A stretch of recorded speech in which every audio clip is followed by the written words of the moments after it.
if if we look at us, um, more specifically, I think that our colleagues would like to understand what is Pavel, the professor, the data champion, really doing? Just to give a little bit perspective on what you're doing, the projects, and what is the you said about the potential impact, much different compared to, for example, where everything is working like in Czech Republic. And what is the impact you think it may bring to us as a company? Yeah, totally. So as mentioned previously, I'm more like externally positioned. So I'm like scanning the market in the way for the new data sources. But I believe whatever is available, we already have in the sense what's like readily available on the market. So we also trying to shape the market and basically help the other companies to monetize their data. And I remember first when I came to the Philippines, after a couple of months, the data privacy regulation happened, and everybody got really scared and kind of defensive in the way to monetize the data. It was kind of bad word to say. Everybody was like, "You want to steal my data? I'm going to jail." So some like needs to be a lot diplomatic about this. But I think the market is changing, right? So there's been like big, I would say, breakthrough on the market when there was like the telco score. So then the other companies somehow gain confidence to follow, since this big companies were able to do it. Now also It's all perfectly legal, right? It's just people were initially yeah frightened, yeah and now they understand that the whole world is doing this, and this is also the way how we can improve the market in the Philippines. yeah, that's correct. Basically what Philippines did, they pretty much implemented the European GDPR, but on top of that there is also jail sentence if something goes wrong. I think there hasn't been any jail sentence so far, even though there's been some like data leaks. It's usually not the intention of anybody, it just happens. So I believe the Data Privacy Commission was quite helpful in supporting the market to do this. But yeah, it takes a little bit of time for everybody to get the confidence to do it, because it's the legal side is one thing, but also the how to technically do it. So that's actually I'm trying to get in touch with the companies and help them to help us. And it's the thing that if they start with the data monetization with us, they can also continue this business with other companies, or usually it also teaches them how to work with the data and make it as a product. And also, to be a little bit more specific, I'm mostly interested, I usually divide it, even though it's connected, I usually divide it. I'm trying to support our risk team to give them some additional data for the risk decision, which is really used when somebody comes to us, submits the application, and in that moment, we have like series of steps and checks about this person. So that's when it happened. We acquiring to other databases if they know this person or they have some data about this person. So even that somebody knows this person, that they've seen this combination of the name and phone number before, it's a good indicator that it's not the fraudster, or this person has some established history. And of course, the more advanced or helpful thing if we able to develop the score, so we don't just receive that they know this person, but we receive some number, which then we can do more magic with it. So that's the one part, is the anti-fraud credit risk. And the second portion of my responsibility, I would say, is to gain access to some additional databases of the clients, where we able to like pre-filter them or pre-score them and offer them the loans directly, which dramatically decreases the riskiness that they don't come to us, the clients, because if we advertise cash loans, for example, on the Facebook, it usually attracts not that desirable clients. But if we able to pre-select some clients we think might be good and offer them directly, that's completely different interaction. And from this, we able to basically get good clients for our cash loan products as well.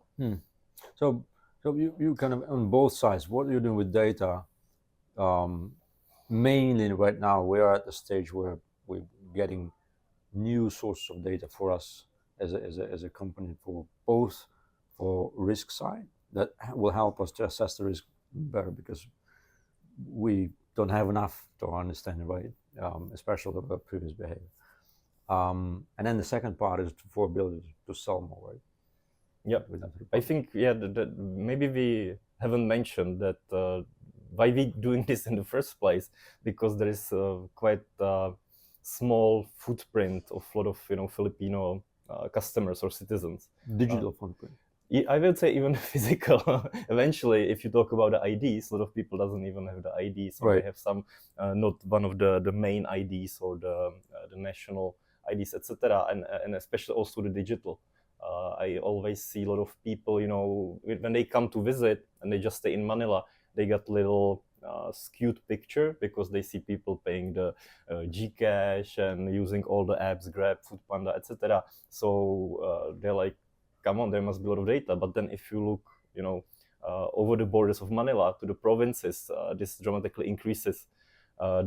So basically, by getting these different little pieces of data, we're trying to really just to understand if the customer have good history and if it's like legit customer. So we're trying to view this through different proxies, which can be the monetized transactions or loyalty program transaction, or even some, just the registers that this person exists, because we just like reconstructing their history and their profile in a way. If this would be available, in some centralized thing, probably our life would be way easier, but I would be also way less busy, so I cannot complain about this too much, Still interesting, right? To do some new stuff. All right. But again, as you mentioned before, the market wasn't yet probably ready to. That's where we are, right? So we're helping with your assistance to educate the market as well, right? As you said, not everybody was willing, even if they possessed data, were willing. But how you would, what are the companies you go into? How you would understand this is a good company, this is a bad company, and then how you make them to convince that we need to have a partnership with them, or they should be doing this partnership with us. How do you do this? Yeah, actually, I wouldn't say like good or bad company, but usually the very interesting metric for me is the size of the database. Right. I mean, we can even go with smaller database if they have some kind of good quality data. And by this good quality, I mean that it helps us estimate the worthiness of the client better. But generally, the hit rate is very important, right? If you imagine 100 people coming to apply with us, and for example, the telco, I think it's 99.9 coverage, right? For each number, everybody has some phone number, and for each we are able to get the telco score. But then if we just look in some different company, usually the hit rate decreases. So if you imagine out of 100 people, there's only going to be 10 people using some remittance center, Right. for example, etc. So we can find a perfect source, but eventually if we're going to only be super small hit rate, the overall impact to the business is going to be kind of small, right? So Right. From perspective, the size matters.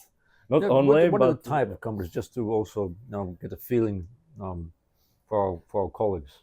Yeah, really, the best proxy. I don't like to usually say like what's the best. I like to let the data speaks for for themselves. But generally, it's the monetary transactions, right? So it can be the bills payment, it can be the remittances, it can be topping up the load to your mobile phone. Then also there is the loyalty programs where again it's kind of proxies that the person bought something which translated into some loyalty points. It can be if they purchasing flight tickets, for example, and really it can be we're trying to reconstruct kind of their life in non-intrusive way. This is all like somehow anonymized machine process, so you're not looking at that person and thinking what they're doing, but it's really just some kind of proxy. And also maybe to mention that sometimes you might have two data sources, but we already have the similar information from the first one. So even the second one might appear like great one, eventually it might not contribute to our performance, because from information data perspective, there is big correlation of this. So it's yeah, it's a bit tricky game we're in. And any success, I mean, any that maybe you can reveal to our colleagues, what are the more concrete projects you have right now? Any you think that could be considered as a successful already projects we have already implemented or we're in the phase of implementation? Yeah, definitely. So from the credit risk perspective, I believe what's really big thing, which is not what I've done, it's the whole team in the Skyro, the risk team and the others, is we were able to connect with other companies which might be even considered competitors or the collection agencies. And I think, which also you helping me with, Nasim, is to establish this kind of credit bureau on the market. And I think it's very important to do, because instinctively everybody thinks, I don't want to help the competition, but unless somebody does this on the market, it's never gonna go forward. So I think we in like couple of weeks are supposed to launch like some first version, where we would be sharing like the bad customers across a couple of more or less competitors. But it's very important thing to do once we would gain some traction and some critical mass of this.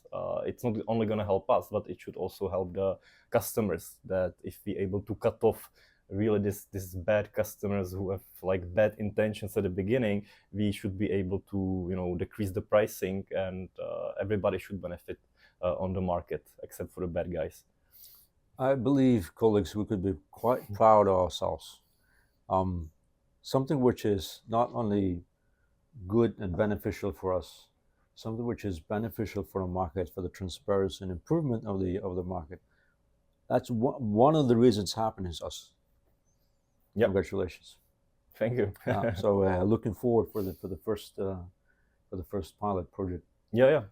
I'm also very excited. And then from the second side of the things, when I mentioned, when we're trying to basically offer the financial services to like customers of other companies who doing different kind of business. So I believe I can disclose we still pilot, but I think soon we should be able to scale up, is the cooperation with 7-Eleven, where we able basically to offer the financial services to them. And I think this is potentially the trend in the market, that we able to do this like embedded finance and give also access to financial services through the usual touch points of the client. So they still can do this within the 7-Eleven, where they go for some snacks and I don't know, pay bills, and top of the phone they can also get access to the loans. So basically we need to start from beginning, but we already were able to develop the scoring algorithm, and basically we on the path towards this integration.